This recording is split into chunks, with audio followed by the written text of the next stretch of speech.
All right, so I wanted to do this one for the weekend since it's Friday. So it's from the LA Times by Corinne Pertil. Stanford scientist, after decades of study, concludes we don't have free will. I've always been a fan of Sapolsky, so let's go. Before epilepsy was understood to be a neurological condition, people believed it was caused by the moon or by phlegm in the brain. They condemned seizures as evidence of witchcraft or demonic possession and killed or castrated sufferers to prevent them from passing tainted blood to a new generation. Oof, imagine being castrated because you had seizures. Today, we know epilepsy is a disease. By and large, it is accepted that a person who causes a fatal traffic accident while in the grip of a seizure should not be charged with murder. That's good, says Stanford University neurobiologist Robert Sapolsky. That's progress, but there's still a long way to go. After more than 40 years studying human brains and other primates, Sapolsky has reached the conclusion that virtually all human behavior is far beyond our conscious control, as the convolutions of a seizure, the division of cells, or the beating of our hearts. That's a bold statement to make, Doc, but it's quite interesting when you think about it. I think it's worthy of consideration. I don't know that I'm going to agree with everything here, but I do think it's worthy of discussion. This means accepting that a man who shoots into a crowd has no more control over his fate than the victims who happen to be in the wrong place at the wrong time. It means treating drunk drivers who barrel into pedestrians just like drivers who suffer a sudden heart attack and veer out of their lane. That is what it would mean, but I don't agree with it. The world really is screwed up and made much, much more unfair by the fact that we reward people and punish people for things they have no control over, Sapolsky said. We've got no free will. Stop attributing stuff to us that isn't there. Sapolsky, a MacArthur Genius Grant winner, is extremely aware that this is an out there position. Most neuroscientists believe that humans have at least some degree of free will. So do most philosophers and the vast majority of the general population. Free will is essential to how we see ourselves, fueling the satisfaction of achievement or the shame of failing to do the right thing. Saying that people have no free will is a great way to start an argument. This is partly why Sapolsky, who describes himself as a, quote, majorly averse to interpersonal conflict, put off writing his new book, Determined: A Science of Life Without Free Will. Sapolsky, 66, has a mild demeanor and a Jerry Garcia beard. For more than 3 decades, he escaped the politics of academia to study baboons in rural Kenya for a few months every year, which are most interesting observations, I might add. I've followed that work for a long time. I'm really trying not to sound like a combative jerk in this book, he said. I deal with human complexities by going and living in a tent, so yeah, I'm not up for a lot of brawls about this. Analyzing human behavior through the lens of any single discipline leaves room for the possibility that people will choose their actions, he says. But after a long cross-disciplinary career, he feels it's intellectually dishonest to write anything other than what he sees as the unavoidable conclusion. Free will is a myth, and the sooner we accept that, the more just our society will be. Determined, which comes out today, builds on Sapolsky's 2017 bestseller, Behave: The Biology of Humans at Our Best and Worst. I think that's a good book, which won the LA Times Book Prize and a slew of other accolades. The book breaks down the neurochemical influences that contribute to human behaviors, analyzing the milliseconds to centuries preceding, say, the pulling of a trigger or the suggestive touch of an arm. Determined goes a step further. If it's impossible for any single neuron or any single brain to act without influence from factors beyond its control, Sapolsky argues, there can be no logical room for free will. Many people, with even a passing familiarity with human biology, can comfortably agree with this, up to a point. We know we make our worst decisions when hungry, stressed, or scared. We know our physical makeup is influenced by the genes inherited from our distant ancestors and by our mother's health during her pregnancy. Abundant evidence indicates that people who grow up in homes marked by chaos and deprivation will perceive the world differently and make different choices than people raised in safe, stable, resource-rich environments. A lot of important things are beyond our control. I note that it doesn't say anything about the family unit, which Sapolsky does. Sapolsky talks about the importance of a mother and father. But like everything, we have no meaningful command over our choice of careers, romantic partners, or weekend plans.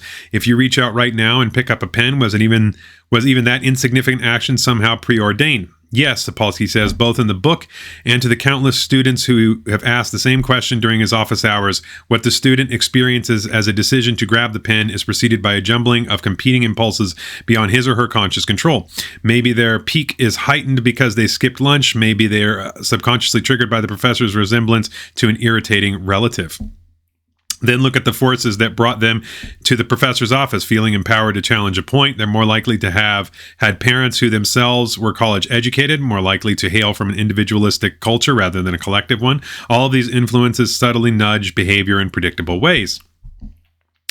You may have had an uncanny experience of talking about an upcoming camping trip with a friend only to find yourself served with ads for tents on social media later. Your phone didn't record your conversation. That's false.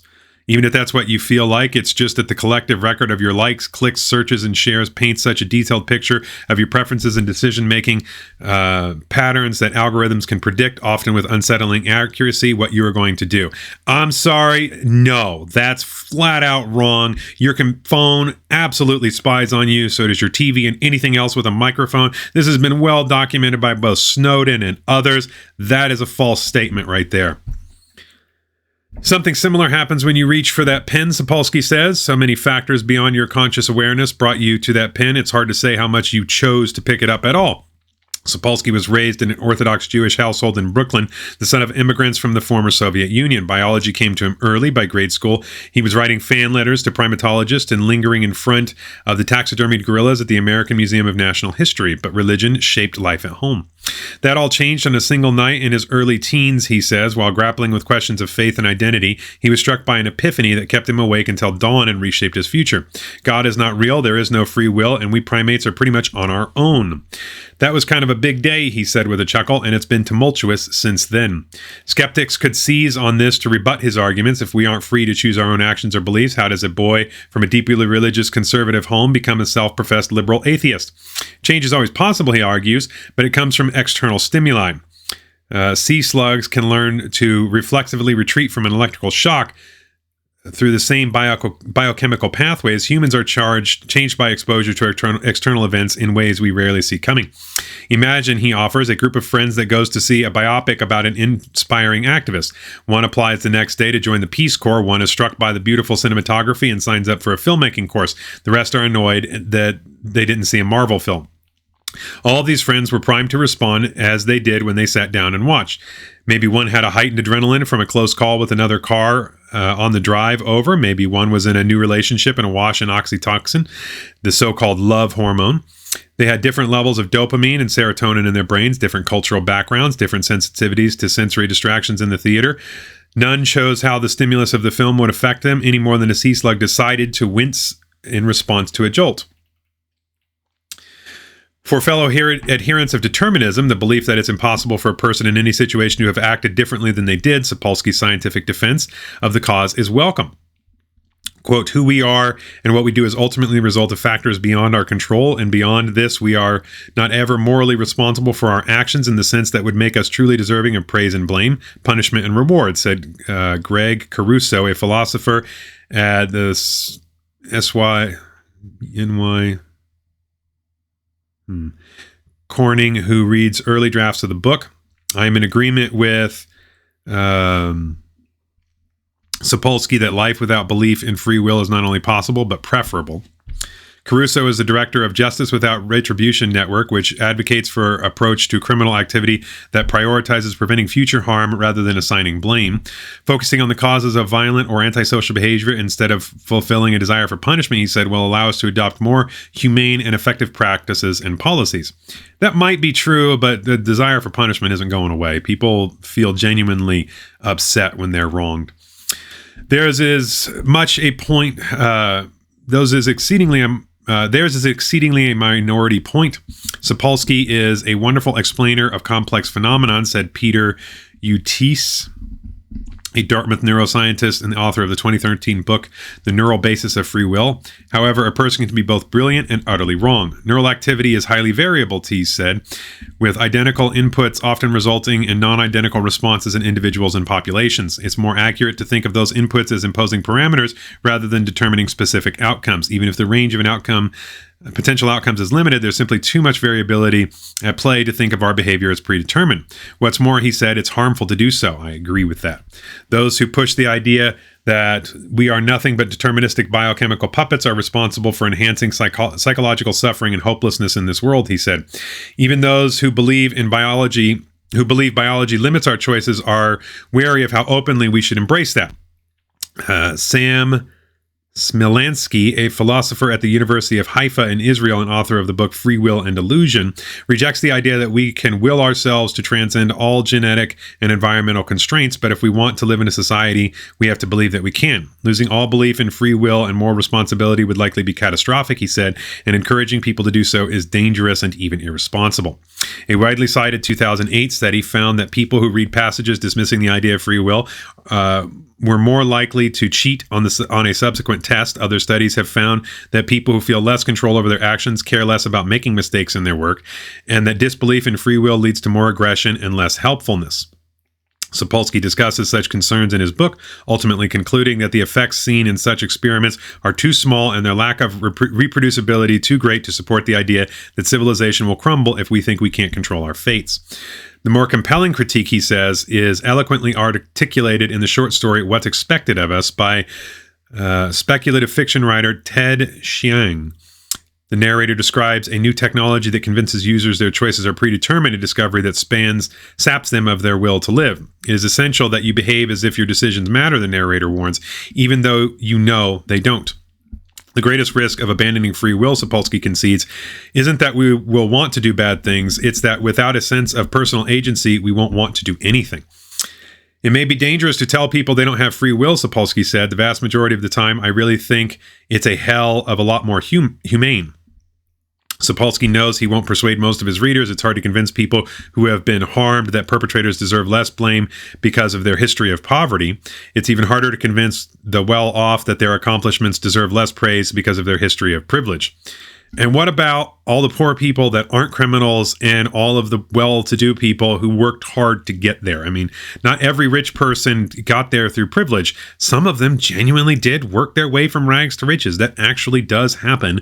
And there are lots of people who, come from well-to-do homes and end up to be nothing. And okay, so... if you have time to be bummed out by all that, you're one of the lucky ones, he said. His true hope, he says, is to increase compassion. Maybe if people understand how thoroughly an early history of trauma can rewire a brain, they'll stop lusting for harsh punishments.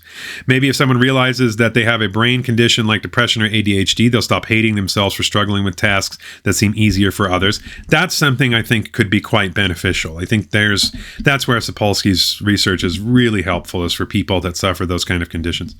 Just as previous generations thought seizures were brought on by witchcraft, some of our current beliefs about personal responsibility may eventually be undone by scientific discovery. We are machines, Sapolsky argues, exceptional in our ability to perceive our own experiences and feel emotions about them. It is pointless to hate a machine for its failures. There is only one last thread he can't resolve.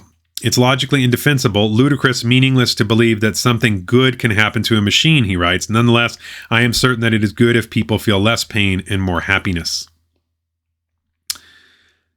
So let's see. Let's just go ahead and do the poll. I believe we have free will. I do believe that you actually can do that. So, oh, well, can I just,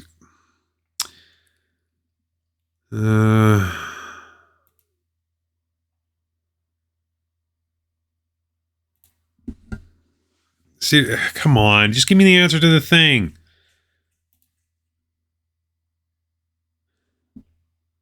You didn't show me the poll results? Why did I waste my time with that? You suck. All right, well, oh well.